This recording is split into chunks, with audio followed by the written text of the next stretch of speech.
우리 다 같이 27절 말씀 같이 한번 읽어보십시다. 27절 시작.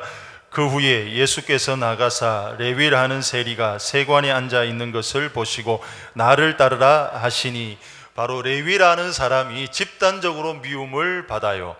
이 사람의 다른 이름은 마태입니다. 지금부터 저는 여러분들 귀에 익숙한 이름으로 바꾸어서 마태라고 제가 이제 부를 겁니다. 근데 이 마태의 직업이 뭐냐? 오늘 성경에 보니까 세리라는 거예요. 당시의 세리는 집단적으로 미움을 받았습니다. 왜냐 하니까 당시에 조세 제도가 이런 겁니다. 세금이 한 세 종류가 있는데, 첫째는 인두세입니다. 요거는 14세에서 65세의 남자들은 요 돈을 내야 돼요. 여자들은 12세에서 65세 여기 해당되면 인두세를 내야 되고, 그 다음에 토지세를 내야 됩니다. 요거는 자기 토지에서 얻은 소산물에 대한 대가를 치러야 되는데, 곡물일 경우에는 10분의 1을 이제 세금으로 내야 되고, 그리고 포도나 기름 같은 경우에는 5분의 1을 내야 되는데 현찰로 줄 수도 있고 곡물을 줄 수도 있습니다. 근데 이제 관세라는 게 있는데 요게 이제 세리에게 해당이 되는 거예요. 요 관세 안에는 도로 통행세가 있습니다. 요 주로 도로 통행세를 받았던 사람들이 성경에 나오는 세리들이에요. 이 세리들은 요 목이 좋은 자리에 딱 앉아 있다가 사람들이 지나가면 딱 세워서 세금을 먹이는 겁니다. 마차가 지나가면 마차를 딱 세워두고 발통이 몇 개냐에 따라서 세금이 달라지는 거예요. 그것도 바퀴의 넓이가 어느 정도 되는지 따라서 또 세금을 더 과중시킵니다. 그리고 요 마차를 끄는 짐승에 따라서 세금을 과중시켜요. 그러니까 이 세금을 내는 사람은 화딱질이 나는 겁니다. 그리고 지나가는 사람들 보따리 들고 가다가 딱 멈추게 해요. 보따리 풀어보라고. 그래서 세금을 먹이는데 기준이 없어요. 그냥 자기가 먹이고 싶은 대로 먹이는 겁니다. 그래도 어쩔 수가 없는 거예요. 먹이면 내야 되는 겁니다. 그래서 이 사람들이 세리라 그러면 치가 떨리는 거예요. 요거는 어느 수준이냐면은 강도와 살인자와 매춘하는 사람과 동급으로 취급이 되는 겁니다. 그래서 성경에 보면은 이 세리 앞에는 항상 죄인이라는 것이 따라 붙어요. 그만큼 이 민족적으로 집단적으로 따돌림을 받고 미움을 받았던 사람이 세리인데, 오늘 그 사람 레위 마태가 오늘 등장을 합니다. 자, 그런데 뭐 이 세리들도 이건 모르고 세리했던 건 아니겠지요. 이 사람들도 내가 이 직업을 선택하면 사람들이 나를 미워할 거라는 거 다 알고 선택했단 말이지요. 근데 왜 했을까요? 다 알면서도 이것 때문이지요. 돈만 있으면 된다. 사람들이 나를 미워하고 침을 뱉고 손가락질해도 나는 괜찮다. 나는 돈만 있으면 된다. 내 인생의 최대의 목표는 돈이다. 돈만 있으면 행복해질 것이고, 돈만 있으면 만족해질 것이고, 돈만 있으면 힘을 얻게 될 것인데, 사람들이 다 나를 미워하고 손가락질해도 나는 괜찮다. 나는 그거 요거도 먹을 각오하고 있다. 다만 돈만 있으면 된다 라고 하면서 이 업을 선택했는데 실제로 돈을 많이 벌었습니다. 근데 문제는 뭐냐 하면 돈 많이 벌었는데 만족하지가 않는 거예요. 아니, 돈은 많이 벌었는데 여전히 내 심령이 클클한 겁니다. 아니, 이게 왜 이렇지요? 돈만 있으면 다 될 줄 알았는데 돈 있어도 여전히 내 심령은 클클하더라는 거예요. 바로 이때 주님께서 이 마태를 보셨습니다. 무엇을 보셨을까요? 이 마태가 입은 그 번지르한 옷, 아니면 그 굵은 반지, 아니면 기름기 나는 그 피부 아니겠지요. 주님께서 그 마태를 보실 때 무엇을 보셨느냐? 그의 심령을 보셨어요. 아니, 겉은 번지르한데 그 심령이 여전히 클클하고 텅 비어있는 그 마태의 심령을 보시고 오늘 주님께서 마태에게 다가가셔서 말씀합니다. 나를 따르라 라고 말씀하시는 거예요. 실제로 이 마태는 예수님에 대한 소문을 들었어요. 그 가버나움에 예수님께서 하신 병자 고치는 거, 그리고 귀신 쫓아내는 거 다 들었습니다. 이때 이 마태의 마음속에는 야, 뭔가가 있다. 저분에게는 뭔가가 있다. 그렇게 생각했을 겁니다. 거기다가 그 동네 사람 베드로라는 사람이 예수님을 따르고 있다는 것을 들었습니다. 그런데 이상한 것은 베드로가 예수님을 따르고 난 다음에 사람이 달라진 거예요. 그때는 모이면은 이야기가 베드로의 입에는 오늘 고기 몇 마리 잡을까 이런 이야기인데, 예수님을 따르고 난 다음에 어떻게 한 사람을 더 주님께로 이끌까, 어떻게 하면 사람을 낚을까, 어떻게 하면 이 사람들을 더욱더 바로 세워줄까. 아니, 삶이 달라지는 겁니다. 그때 이 마태의 마음속에 뭔가가 있다, 저 예수님이라는 분에게는 뭔가가 있다, 그렇게 생각하고 있는데 그 주님께서 찾아오셔서 하시는 말씀이 나를 따르라 라고 하시는 겁니다. 이때 마태의 반응이 무엇이죠? 우리 한번 읽어볼까요? 28절 말씀 시작. 그가 모든 것을 버리고 일어나 따르니라. 생각할 것도 없었어요. 아니, 고민할 필요도 없었어요. 그냥 주님을 따라간 겁니다. 모든 것을 버리고 그는 예수님을 따랐습니다. 왜지요? 그의 심령에 만족시키는 분이 지금 그를 부르고 있는데 어찌 안 따를 수가 있단 말이지요? 여러분, 우리 사람과 동물의 차이가 뭔지 아세요? 근본적인 차이는 동물에게는 영혼이라는 게 없습니다. 그러나 사람에게는 영혼이라는 게 있어요. 그래서 이 인간에게는 동물처럼 육신의 것을 다 채워준다고 해서 만족을 얻는 것이 아니고, 이 심령의 영혼의 만족을 얻어야 참된 만족을 얻을 수 있고, 이 심령의 기쁨을 얻어야 참된 기쁨을 얻을 수가 있는 겁니다. 여러분, 동물과 우리 사람의 근본적인 차이가 뭐죠? 사람에게는 영혼이라는 게 있습니다. 그래서 이 영혼의 만족이 주어지기 전까지는 우리는 여전히 클컬하게 살아가는 거예요. 그런데 우리의 영혼의 만족을 주신 예수님께서 오늘 레위 마태를 부르시는 겁니다. 나를 따르라 했더니 고민할 필요도 없고 주저할 필요도 없고 모든 것을 버리고 예수님을 따랐습니다. 여러분, 우리 주님도 우리를 부르고 계셔요. 우리 하나님도 우리를 부르십니다. 먼저는 구원회로 부르십니다. 나를 따르라. 근데 우리는 여기에 다 응답했어요. 그래서 우리는 지금 믿음의 길 위에 서 있습니다. 여기서 끝나는 게 아니더라고요. 주님께서 여전히 우리를 부르세요. 성도의 삶으로, 제자의 삶으로, 사명의 삶으로 여전히 우리를 부르시는 거예요. 그래서 우리에겐 말씀합니다. 나를 따르라고 말씀하고 있습니다. 그런데 여러분, 이상한 것은 주님이 부르실 때, 하나님이 부르실 때 미래가 어떻게 될 것이다, 앞으로 네 장래가 어떻게 될 것이다 라고 이야기해 주지 않고 무조건 부르시더라고요. 마태를 부르실 때 그냥 불렀어요. 베드로를 부를 때도 그냥 불렀습니다. 똑같이 우리들에게도 오늘 또 이렇게 부르십니다. 나를 따를 수 없겠느냐. 매일의 삶에서 아침부터 저녁까지 너희들 성도의 삶으로, 정말 제자의 삶으로, 사명자의 삶으로 나를 따라올 수 없겠느냐. 미래를 이야기 안 해주셔요. 근데 여러분, 미래를 모를 때 우리 어떻게 합니까? 그냥 예수님 따라가면 돼요. 예수님께서 우리에게 주신 매뉴얼이 있습니다. 성경이라는 것이지요. 성경 보면서 우리는 예수님을 따라가면 돼요. 미래는 알 수가 없어요. 저 장래는 알 수가 없어요. 그러나 우리 주님께서 나보고 따라오라고 하셨으니 우리 그냥 따라가는 겁니다. 오늘 아침부터 늦은 시간까지 말씀 보면서 주님 따라가는 거지요. 성도다웁게 살아가는 겁니다. 제자의 삶으로 따라가는 겁니다. 그리고 사명자의 삶으로 따라가는 겁니다. 근데 이상한 것은 그래 따라가면 잘 풀려야 되는데 홍해를 만나요. 여러분, 그렇지 않나요? 우리 주님 따라갔는데 홍해 만나지요? 걱정하지 마십시오. 홍해 만나지만 홍해는 갈라질 줄 믿습니다. 여러분, 주님 따라갔는데 마라의 선물을 만나더라고요. 그래도 여러분 걱정하지 마세요. 그 선물이 단물로 바뀌는 역사가 일어날 겁니다. 우리 하나님 따라갔는데 물 없는 광야도 만날 때도 있더라고요. 걱정하지 마세요. 그 광야에서 물이 솟아날 겁니다. 그래서 아무것도 걱정하지 마시고 주님께서 오늘 여러분을 부르시고 계세요. 오늘 하루의 삶, 내일의 삶, 매일의 삶 속에서 말씀 부여잡고 나를 따라올 수 없겠느냐.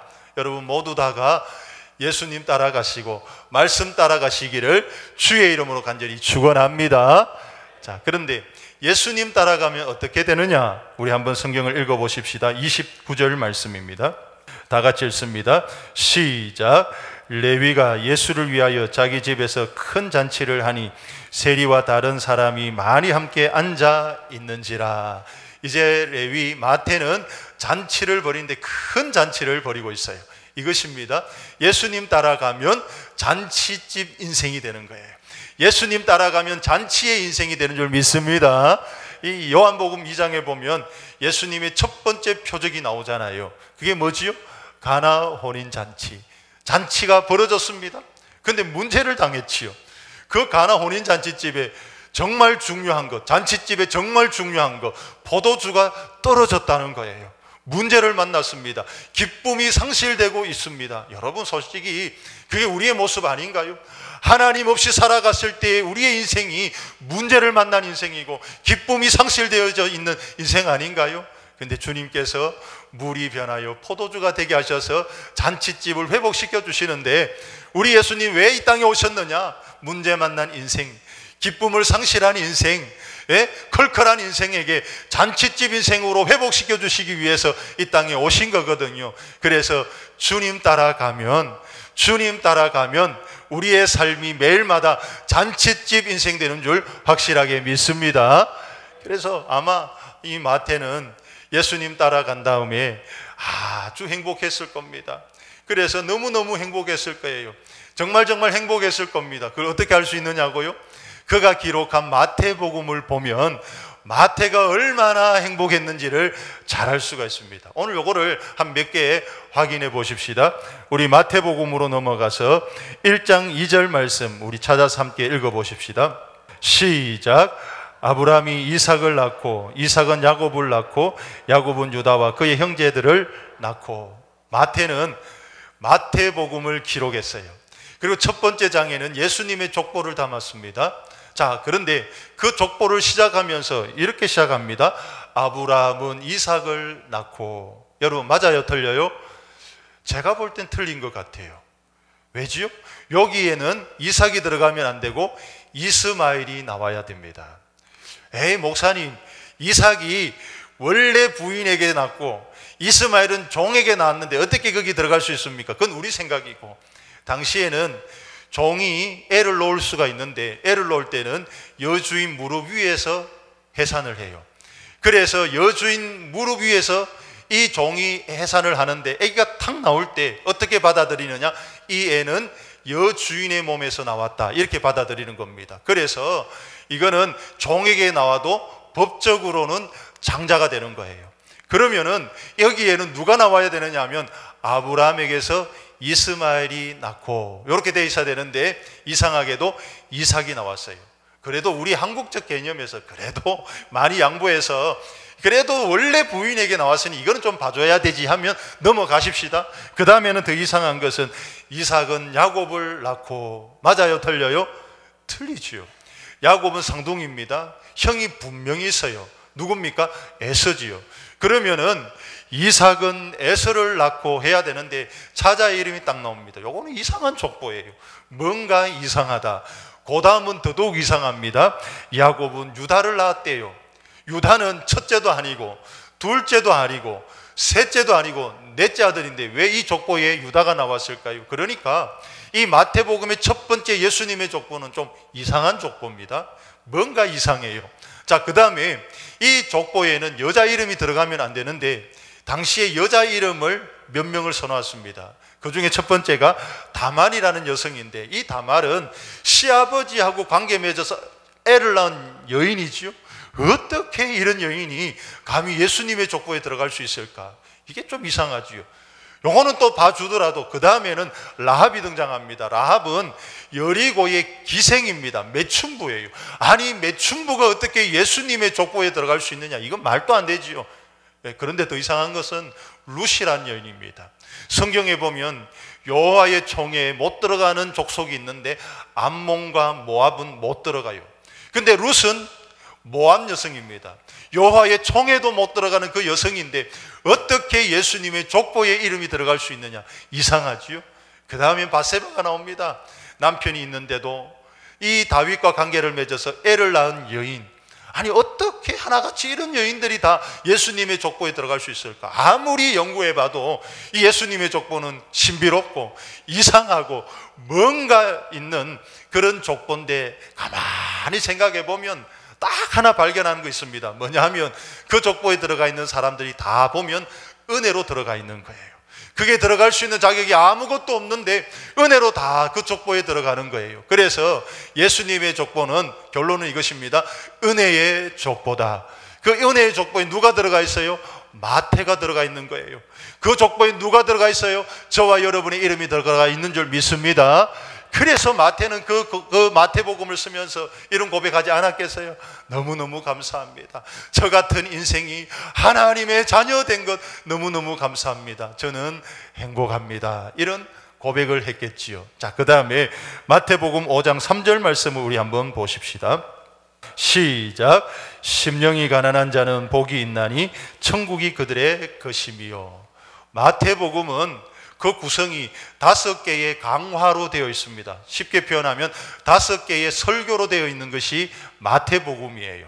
그 중에서 첫 번째 설교가 산상설교, 산상수훈입니다. 그 산상수훈의 첫 번째 대목이 팔복입니다. 그 팔복의 첫 번째 대목이 심령이 가난한 자는 복이 있나니 천국이 그들의 것임이요. 요 내용이란 말이죠. 저는 이 내용을 보면서 이것은 마태의 간증이구나, 마태의 행복론이구나. 사실 우리가 복이 있다라고 하는데 원어에 따르면 행복입니다. 행복. 그러니까 행복론을 주장하는데 이거는 마태의 행복론이구나. 심령이 가난하다는 것은 무엇일까요? 당시에 가난하다는 개념은 누구에겐가 의존하지 않으면 안 되는 삶, 요걸 두고 가난하다고 그래요. 근데 유대민족은 참 특별한 민족이라서 누구에겐가 의존하지 않으면 못 사는 그 상황에서 누구를 의지하느냐 하면 하나님을 의지하는 겁니다. 그래서 심령이 가난하다는 것은 하나님을 의지하는 자는 행복한데 천국을 누릴 것이다, 이런 내용입니다. 이거는 마태의 간증이죠. 예수님께서 나를 따르라 했더니 그때 즉시로 예수님을 의지하는 겁니다. 예수님을 의존하는 겁니다. 그랬더니 그 세관에 앉아서 돈 셀 때와 비교할 수 없는 행복이 밀려오는데 천국을 경험하는 거예요. 천국은 죽어서 가는 저 세상의 천국이 아니라 이 땅에서도 하나님의 통치와 하나님의 임재와 하나님의 보호하심과 하나님의 동행을 경험하는 것이 천국인데, 마태는 이걸 경험했다는 것이죠. 주님을 따르는 그 순간에, 주님을 의지하는 그 순간에 저는 너무 행복했습니다. 저는 천국을 누렸습니다. 너무너무 행복해요. 이게 바로 예수님을 따르고 난 다음에 마태의 고백입니다. 자, 그 다음에 또 우리 마태복음 10장 3절 말씀을 한번 보십시다. 마태복음 10장 3절 읽어볼까요? 시작. 빌립과 바돌로메, 도마와 세리마테, 알페오의 아들 야고보와 다데오. 정말 이상하지요. 아니, 여기에는 지금 예수님의 제자들의 명단이 앞뒤로 쭉 나오는데 유독 자기 이름에 가가지고는 옛날 직업을 써놨어요. 세리마테. 아니, 이거는 숨겨야지요. 아니, 이제 제자가 됐으면 요거는 숨겨야지요. 예전에 이 수치스러운 이 직업은 숨겨야지요. 그의 아클레스건이고 그의 치부고 드러내서는 안 될 그런 직업인데 숨겨야지요. 그런데 마태는 자기가 쓴 그 글에서 오고 가는 많은 사람들이 보는 이 성경 속에 자기의 직업을 당당하게 써놓았습니다. 세리마테. 나는 예수님의 제자로 부름받았지만은 옛날에는 세리였습니다. 예수님께 부름받기 전에는 저는 세리였습니다. 몹쓸 인간이었습니다. 요거도 먹어도 마땅한 인생이었습니다. 저는 민족의 매국노처럼 살았습니다. 동족의 피를 빨아먹으면서 살았습니다. 그런데 이런 나를 하나님께서, 주님께서 불러주셨으니 얼마나 감사한지 모릅니다. 저는 너무너무 행복합니다. 이런 내용이 갈로 보이지 않지만 갈로 안에 있겠지요. 그래서 이 말씀을 보면서 알 수 있는 것은 마태는 예수님을 따라다니고 난 다음에 너무너무 행복했구나, 감사가 늘 있었겠구나 라는 것을 확인할 수가 있습니다. 우리 한 구절만 더 살펴보십시다. 마태복음 마지막 절입니다. 28장 20절 말씀 같이 읽습니다. 시작. 내가 너희에게 분부한 모든 것을 가르쳐 지키게 하라. 볼지어다 내가 세상 끝날까지 너희와 항상 함께 있으리라 하시니라. 아멘. 마태는 그의 글 마지막에 이것 꼭 적어 놨습니다. 내가 세상 끝날까지 너희와 함께 있으리라. 여러분, 이거 생각만 해도 너무 흥분되는 말씀 아니세요? 정말 이 시간에 여러분의 마음속에 이 한 말씀만이라도 여러분의 심령 속에 던져져서 여러분이 흥분할 수 있기를 주의 이름 간절히 축원합니다. 이거 너무 감사한 거잖아요. 세상 끝날까지 주님이 나와 함께 하신다. 여러분, 웨스트민스터 사원에 가면 요한 웨슬레, 찰스 웨슬레를 기념하는 기념비가 딱 있습니다. 그들이 말한 명언 3개가 거기 기록되어 있는데, 요한 웨슬레와 찰스 웨슬레는 형제입니다. 요한 웨슬레는 감리교 창시자고 찰스 웨슬레는 감리교 신학을 주도한 신학자고 중요한 신학자고 찬송시를 많이 적은 찬송시 작가입니다. 근데 이 사람들을 기리면서 그들이 말한 유명한 3가지 명언 거기에 새겨놨는데 많은 사람들이 그걸 보고 감명을 받는 거예요. 그 첫 번째가 뭐냐면 이것입니다.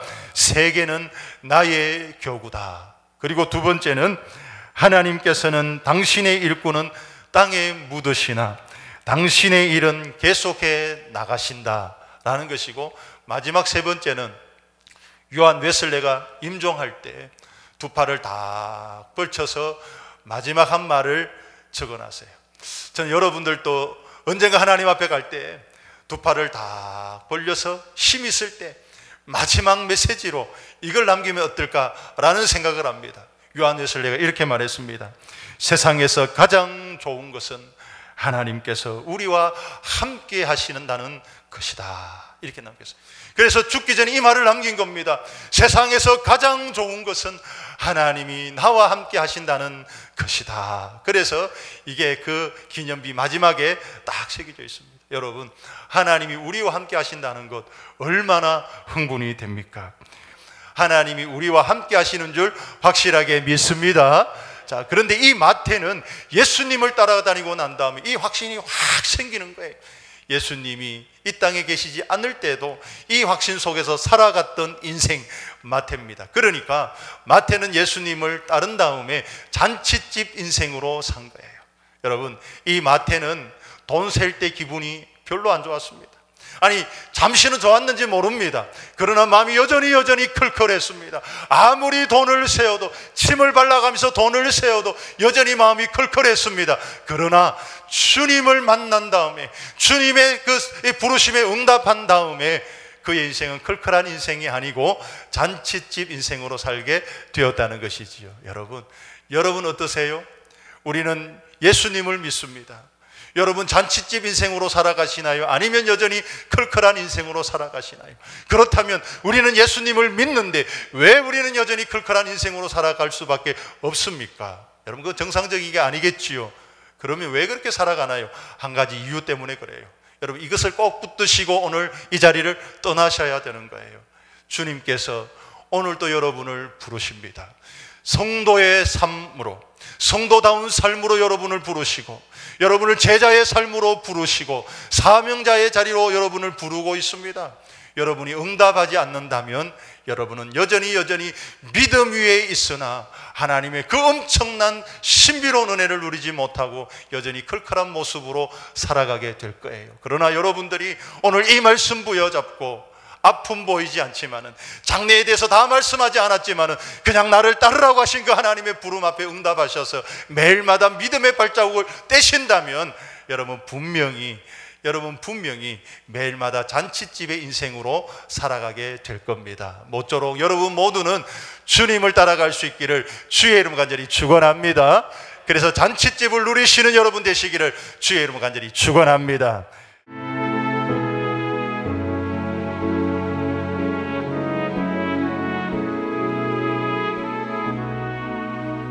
주님 앞에 섭니다.